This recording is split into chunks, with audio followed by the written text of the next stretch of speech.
롯데가 세계적인 그룹 구글 아마존과 어깨를 견주는 기업으로 거듭나겠다는 포부를 밝혔습니다. 앞으로 5년간 그룹 전반에 50조 원을 투자합니다. BMW 미니가 이지한 부품 결함으로 처음 리콜 대상에 올랐습니다. 지난 7월 BMW의 다른 차량 리콜 당시와 같은 이유로 뒤늦게 리콜한 데 대한 의혹이 제기되고 있습니다. 불법 사금융 실태 조사 결과 주 이용자들은 경제활동을 하고 있는 40에서 60대 남성들이었습니다. 왜 그런지 알아봤습니다. 같은 특수은행인 농협과 수협이 서로 다른 길을 가고 있습니다. 농협은 농업 관련 금융에 집중하는 반면 수협은 일반 고객 모으기에 힘쓰고 있습니다. 센 뉴스 플러스 잠시 후 뵙겠습니다.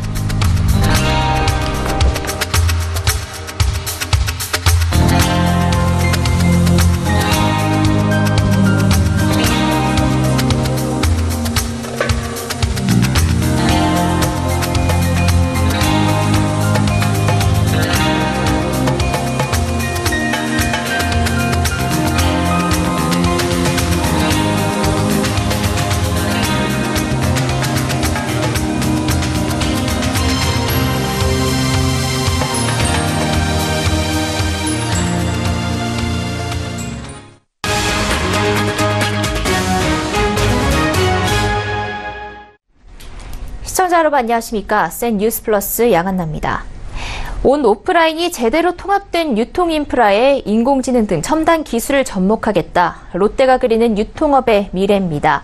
이른바 아마존이나 이베이 같은 세계적인 그룹과 어깨를 견주겠다는 포부인데요.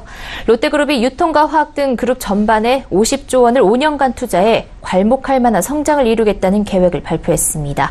고현정 기자입니다.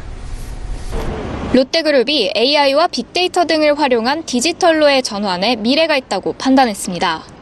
이에 온라인 유통을 강화하고 인공지능 도입에 적극 투자하는 등 국내외 전 사업 부문에 걸쳐 앞으로 5년간 50조 원을 투자하기로 결정했다고 밝혔습니다.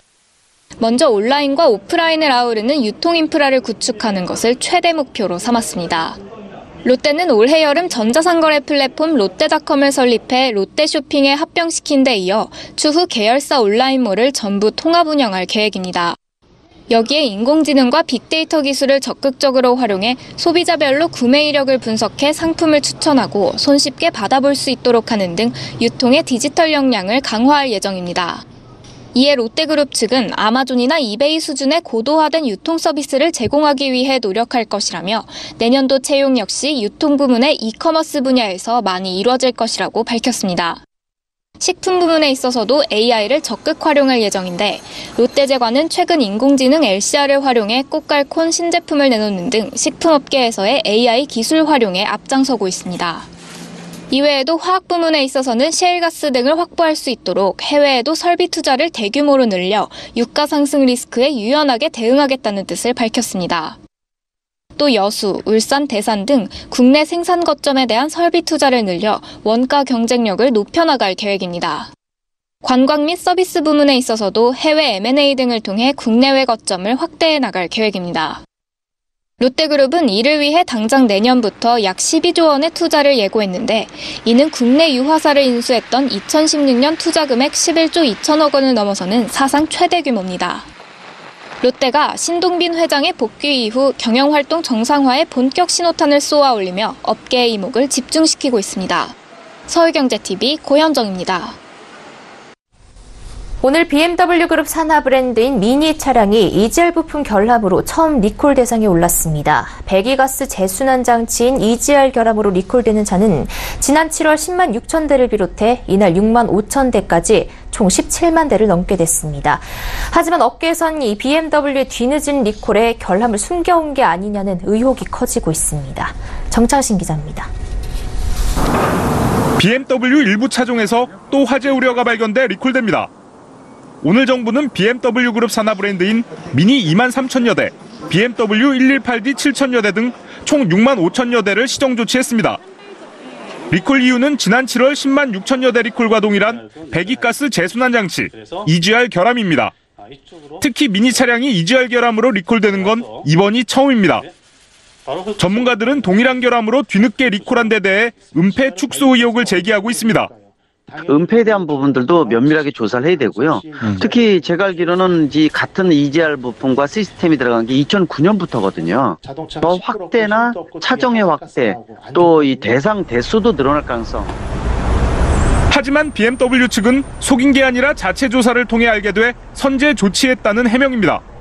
본사에서도 조사를 하니까 이런 EGR로 인한 화재 가능성은 미미해도 가능성이 있겠다 조금이라도 문제가 될 수 있은 이후에 이거는 어쨌건 화재가 나기 전에 예방 차원을 진행하자 이런. 정부는 이 같은 결함 은폐 의혹에 대해서도 조사하겠다는 입장입니다. 국토교통부 관계자는 민관 합동조사단을 통해 화재 원인과 추가 리콜이 적정했는지뿐만 아니라 은폐 축소 의혹에 대해서도 철저히 규명하겠다고 밝혔습니다. 서울경제TV 정창신입니다. 정부가 미등록 대부업체나 사채와 같은 불법 사금융 시장 실태 조사에 나섰더니 주 이용자들이 경제 활동을 하고 있는 40에서 60대 남성들이었습니다. 왜 그런 걸까요? 앵커 리포트입니다. 금융당국이 지난해 불법 사금융 시장을 조사한 결과 불법 사금융 이용자의 80%는 40에서 60대였습니다. 이들은 주로 경제활동을 하고 있었고 월 소득 기준 200만 원에서 300만 원, 성별로는 남성 비중이 높았습니다. 금융 관련 지식이나 이용 경험이 부족한 젊은 층이 주를 이룰 것이란 예상과 다른 결과였습니다. 왜 그런 걸까? 40에서 50대는 경제활동을 활발히 하면서도 사업자금과 생활자금을 충당하는 데 어려움을 겪고 있었습니다. 자금 용도는 사업자금이 39.5%로 가장 많았고 이어 생활자금 34.4%, 다른 대출금 상환 14.2% 순이었습니다. 불법 사금융은 1, 2금융권 등과 달리 급하게 돈이 필요할 때 신청만 하면 원활히 대출을 받을 수 있다는 점이 이들을 유인한 것으로 보입니다. 빨리 이렇게 대출을 받을 수 있다. 그런 이유들이 좀 많았던 것 같아요. 정상적인 은행을 시간이나 이런 부분들이 좀 소요가 되니까 자금융 이런 쪽은 신청하면은 즉시 자금 조치가 이렇게 가능하다라는 어떤 이런 측면에 대한 어떤 이유. 월소득 600만 원 이상 고소득자도 이용자의 17.8%를 차지했습니다. 실질적인 소득은 높으나 재무 구조가 취약하고 소득 포착이 어려운 사업자 등으로 추정됩니다. 금융당국 조사에 따르면 불법 사금융 시장의 대출 잔액은 지난해 말 6조 8천억 원이었습니다. 이용자는 약 51만 9천 명으로 전 국민의 1.3%입니다. 금융당국은 앞으로 불법 사금융 실태 조사를 매년 하고 이를 토대로 범부처 간 공조를 통한 단속 형벌 등을 강화한다는 계획입니다. 서울경제TV 양한나입니다. 농협은행과 수협은행은 각각 농업, 농촌, 그리고 어업과 어촌 발전을 위해 만들어진 특수은행입니다. 농촌과 어촌이란 차이는 있지만 목표하는 바는 같은 셈인데요. 농수산업 발전을 도모하는 두 특수은행이 최근 다른 길을 걷고 있어 눈길을 끕니다. 정훈규 기자입니다. NH농협은행은 연초 잡았던 올해 당기순이익 목표인 7,800억 원은 3분기 중 이미 넘어섰고 연말 1조 원 돌파도 무난할 전망입니다. 김광수 농협금융회장과 이대훈 농협은행장은 수익 기반이 안정화됐다고 판단하고 농업과 농촌 발전을 위한 특수은행으로서의 역할을 강조하고 있습니다. 지난 4월 청년농 육성을 목표로 시작한 청년농 스마트팜 종합자금이 대표적으로 연 1%대 낮은 금리로 1인당 최대 30억 원까지 대출 가능합니다. 특히 김광수 회장은 농업 관련 금융은 어떤 것이든 농협금융이 소화할 수 있도록 신경 쓰겠다며 특수은행으로서의 방향을 제시했습니다. SH수협은행은 지난 6월 말까지 약 1,600억 원의 당기 순이익을 내 상반기 기준 사상 최대 실적을 기록했습니다. 그러나 경제은행에 비해 여전히 순이익 규모가 작은 편이라 수협은행은 특수은행 이미지를 벗고 일반 고객 모으기에 힘쓰고 있습니다. 수익성이 강화돼야 어촌 지원 역량도 커질 수 있기 때문입니다. 내세운 무기는 최고연 4%의 이자유 적금과 최고연 5.5%의 쑥쑥 크는 아이 적금 등 고금리 상품입니다. 쑥쑥 크는 아이 적금의 경우 지점에 따라 고객이 한꺼번에 몰리는 경우가 발생해 하루 20에서 30자로 제한할 정도로 큰 인기를 끌고 있습니다. 대중화에 힘쓴 결과 수협은행 유효 고객 수는 9월 말 기준 138만 명으로 포화 상태에 가까운 은행 환경 속에서도 지난해 말 대비 15% 늘었습니다. 유효 고객이란 월 계좌 평전이 30만 원 이상으로 1년 내 거래 기록이 있는 고객을 말합니다. 수협은행은 2020년까지 유효 고객 200만 명을 확보하겠다는 목표입니다. 서울경제TV 정훈규입니다. 언젠가부터 은행권에서 가장 큰 화두를 고르라면 핀테크가 꼽힐 것 같은데요. 이 핀테크 같은 신사업 분야에 얼마나 공을 들이고 있는지 파악할 수 있는 척도는 채용일 겁니다. 은행권은 지금 한창 신입사원 공개 채용을 진행 중인데 핀테크 분야는 어떻게 하고 있을까요? 이하라 기자입니다. 은행권에서 핀테크 디지털 부분 인재 사냥에 가장 공을 들이고 있는 곳은 NH농협은행입니다. 농협은 신입사원을 5급과 6급으로 나눠서 채용하는데 디지털 부분은 일반보다 한 급수 높은 5급으로 입사합니다. 이번 하반기 디지털 부분은 10명가량 채용할 예정이라고 농협 측은 설명했습니다.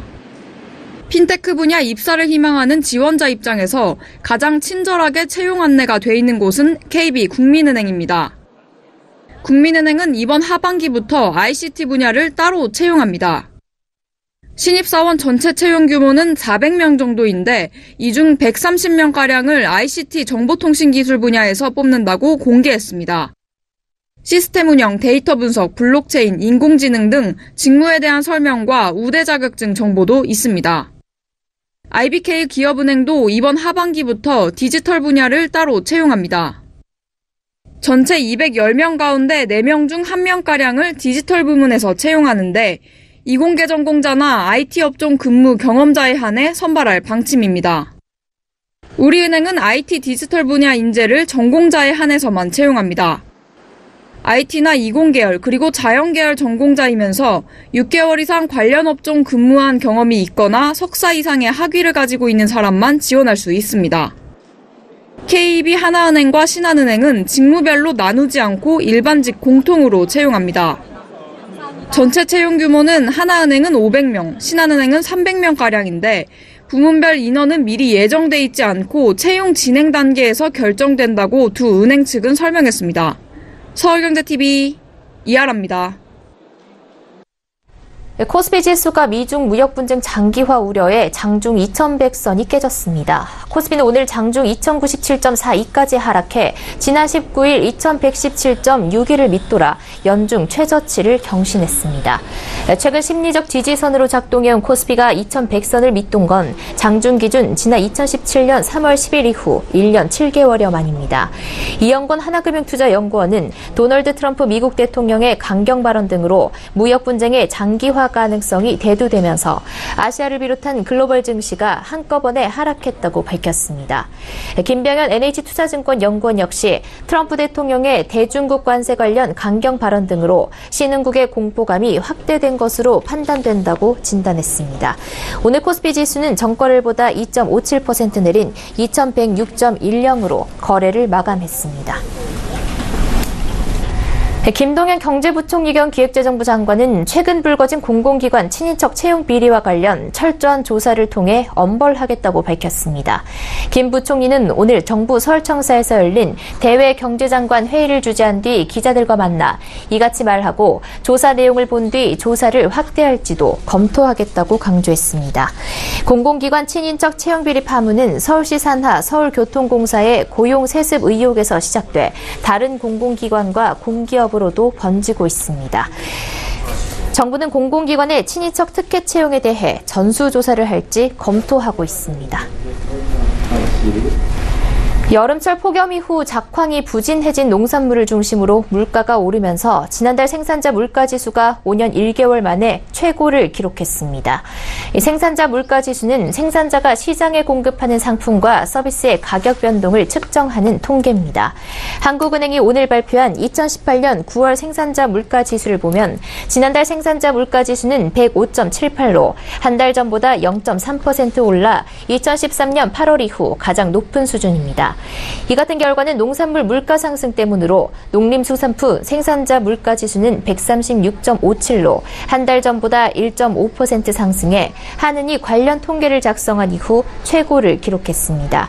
실제로 토마토는 96.7%, 피망은 92.6%가 올라 한 달 전보다 물가가 거의 2배로 뛰었고 상추도 76% 올랐습니다. 차세대 아이코스 모델 아이코스 3와 아이코스 3 멀티가 오늘 한국과 일본에서 전 세계 최초로 동시 공개됐습니다. 이번 신제품의 가장 큰 특징은 한국 필립모리스의 아이코스 최초로 연속 사용이 가능한 모델이 나왔다는 겁니다. 그동안엔 하나를 피우고 난 뒤 3, 4분가량 충전을 해야 했지만 아이코스 3 멀티의 경우 한 번 완충하면 회당 약 14모금씩 연속 10회 사용이 가능합니다. 이는 경쟁사의 동급 제품 대비 약 70%가량 더 길게 연속 사용할 수 있는 수준이며 가격은 11만 원으로 13만 원인 아이코스 3보다 저렴합니다. 아이코스 3의 경우에는 어느 방향으로 넣어도 자석식 접촉 단자로 인해 홀더가 더 쉽고 확실히 충전되며 옆으로 홀더를 빼는 사이드 오프닝 디자인으로 기기 크기도 작아졌습니다. 색상과 액세서리 등 디자인도 강화돼 직접 원하는 스타일로 꾸밀 수 있습니다. 오늘 열린 기자간담회에서 정의루 한국필립모리스 대표이사는 이번 신제품으로 다시 한번 담배의 모든 것이 바뀔 것이라는 포부를 밝혔습니다. 아이코스 3와 아이코스 3 멀티를 구매하려면 오는 11월 7일부터 아이코스 공식 홈페이지를 통해 사전 예약할 수 있습니다. 전국의 아이코스 스토어와 일렉트로마트에서는 다음 달 15일부터 CU와 GS25 등 편의점에서는 오는 12월부터 구매할 수 있습니다. 국민연금이 공매도 세력의 종잣돈 창고가 되고 있다는 비판을 받고 주식 대여를 중단하기로 결정했습니다. 주식 대여는 금융투자의 일환으로 국내외에서 널리 활용되고 있고 공매도는 주식을 빌려서 팔고 주가가 떨어지면 사서 되갚는 것을 말합니다. 김성주 국민연금공단 이사장은 전주 국민연금공단 본부에서 열린 국정감사에서 내부 토론을 거쳐 어제부터 국내에서 주식 신규 대여를 중지했다고 밝혔습니다. 김 이사장은 기존에 대여된 주식에 대해서는 차입기관과의 계약관계를 고려해 연말까지 해소할 계획이며 앞으로는 대여 거래가 공매도에 미치는 영향을 분석해 재개 여부를 결정하겠다고 덧붙였습니다. 국민연금은 안정적인 수익 창출을 위해 2000년 4월부터 주식 대여 거래를 해왔습니다. 경실련과 공매도 개선 주주연대, 희망나눔 주주연대 등은 오늘 국정감사장 앞에서 국민연금의 주식 대여를 영구적으로 폐지하라고 촉구하는 시위를 벌이기도 했습니다. 앞으로 자산이나 매출이 500억 원 이상인 회사는 주식회사뿐 아니라 유한회사도 외부 감사를 받아야 합니다. 금융위원회는 오늘 이런 내용의 외부감사법 시행령 전부 개정안이 국무회의를 통과했다고 밝혔습니다. 이번 시행령 개정은 다음 달 시행되는 외부감사법이 일임한 사항을 정하기 위한 겁니다. 시행령에 따르면 주식회사는 내년 11월 1일 이후 시작되는 사업 연도부터 자산 120억 원 미만, 부채 70억 원 미만, 매출액 100억 원 미만, 종업원수 100인 미만 등 4개 요건 중 3개 요건을 충족하는 회사만 외부 감사 대상에서 제외할 수 있습니다. 유한회사는 이들 4개 요건에 사원수 50인 미만 기준을 추가해 5개 요건 중 3개 요건 이상을 충족하면 예외를 인정받습니다. 그러나 주식회사와 유한회사는 자산 또는 매출이 500억 원 이상인 경우 이러한 기준과 상관없이 외부감사 의무 대상이 됩니다. 정부가 부정수급 가능성이 높은 어린이집 2,000곳에 대한 집중점검을 관할 지역 공무원의 개입을 배제하고 타 지역 감독자가 점검하는 교차 점검 형식으로 실시하기로 했습니다. 보건복지부는 오늘 정부 서울청사에서 권덕철 차관 주재로 17개 시도 어린이집 담당 국장 긴급회의를 열고 어린이집 집중점검 계획을 논의했습니다. 수능시험 당일 관공서와 기업체 등의 출근 시간이 오전 9시에서 10시로 1시간 늦춰집니다. 또 대중교통 이용을 돕기 위해 전철과 지하철, 열차 등의 출근 혼잡 운행 시간이 오전 6시에서 10시까지 2시간 연장되고 지하철과 시내버스, 마을버스도 증차 운행됩니다.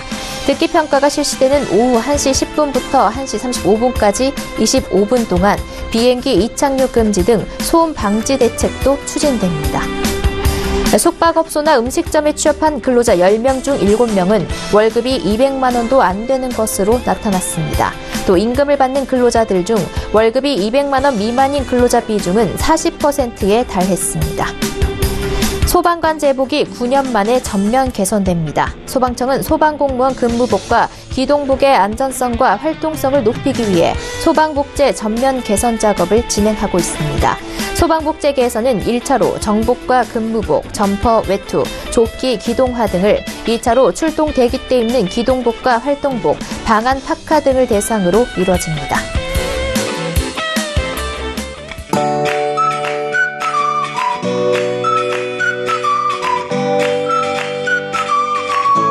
안녕하세요. K웨더 라이프스타일 예보 박유라입니다. 오늘 흐린 하늘에 중국발 스모그까지 날씨가 좋지 못했는데요. 다행히 내일은 다시 맑은 하늘을 되찾겠고 공기도 깨끗해지겠습니다. 다만 큰 일교차에 주의하셔야겠는데요. 아침 저녁으론 10도를 밑돌며 쌀쌀하지만 한낮에는 20도 안팎까지 올라 선선하겠습니다. 옷차림에 유의하셔야겠습니다. 미세먼지 농도는 보통 단계로 청정한 대기질을 회복하겠습니다. 내일은 서해상에서 동진하는 고기압의 영향을 받겠습니다. 다음은 자세한 지역별 날씨입니다. 중부지방 대체로 맑은 가운데 일교차가 크게 벌어지겠습니다. 한낮에 서울 19도, 수원 20도까지 오르겠습니다. 동해안 쾌청한 가을 하늘이 예상되고요. 낮 동안 강릉 19도, 울진 21도를 보이겠습니다. 남부지방 청명한 하늘을 보이겠습니다. 아침 기온 전주와 대구 8도로 다소 춥겠지만 한낮에는 20도 선까지 올라 선선하겠습니다. 바다의 물결은 동해상으로 최고 2.5m까지 약간 높게 일겠습니다. 금요일에는 전국에 가을비가, 일요일에는 중부지방에 비가 시작돼 다음 주 월요일까지 이어지겠는데요. 또 비가 그친 뒤에는 기온이 내려가면서 날이 다소 추워질 것으로 전망됩니다. 날씨였습니다. 센 뉴스 플러스 여기까지입니다. 시청해주신 여러분 고맙습니다.